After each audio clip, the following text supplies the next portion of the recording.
I must thank the lawyers here who have advised the party and me in regard to the reference made under Article 129 of the Constitution, which is referred to as a question of public import. I have already stated that advisory opinion has no binding force. The issue that the President has referred to the Supreme Court refers to whether Mahinda Rajapaksa, the President, can contest for a third term or call for an election for a third term. Relevant terms are the incumbent President.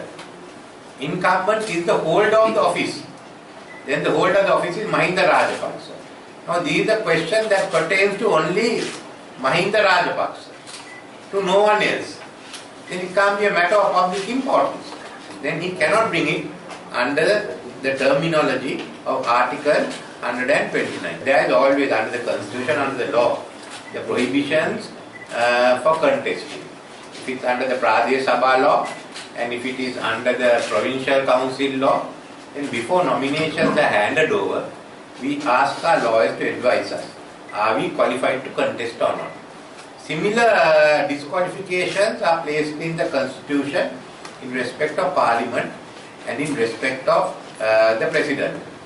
Now what President Rajapaksa has done is asking the Supreme Court to say whether the individual called Mahinda Rajapaksa is qualified. Now he cannot ask that.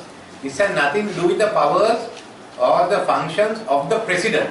It is the qualification or disqualification of Mahinda Rajapaksa. Now that does not constitute a public question. It is not a public issue.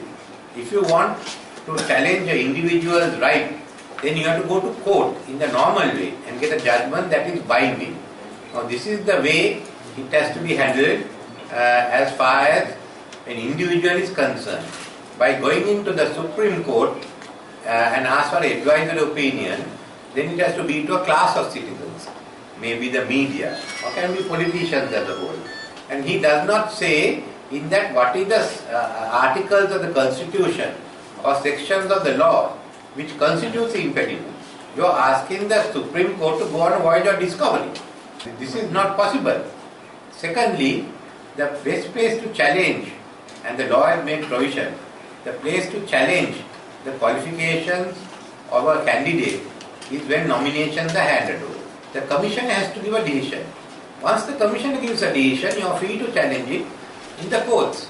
Now this is the procedure that has to be followed if you want to challenge the qualifications of a candidate. This has happened earlier.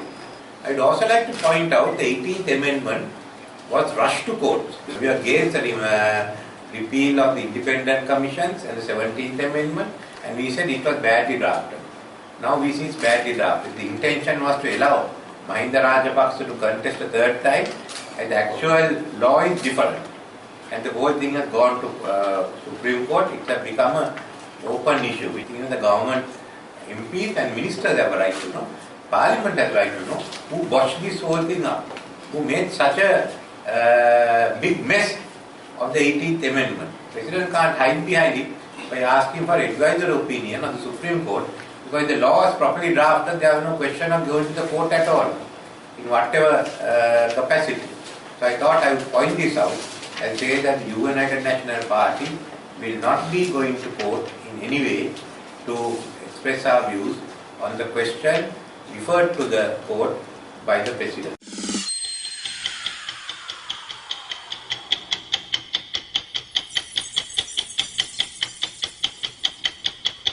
50 years of strength, trust and stability, offering high security and the best return for your investments. Licensed by the Monetary Board of Sri Lanka and serving you with 5 decades of trusted excellence.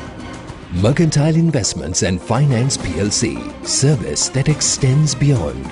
Call 0112 348 348.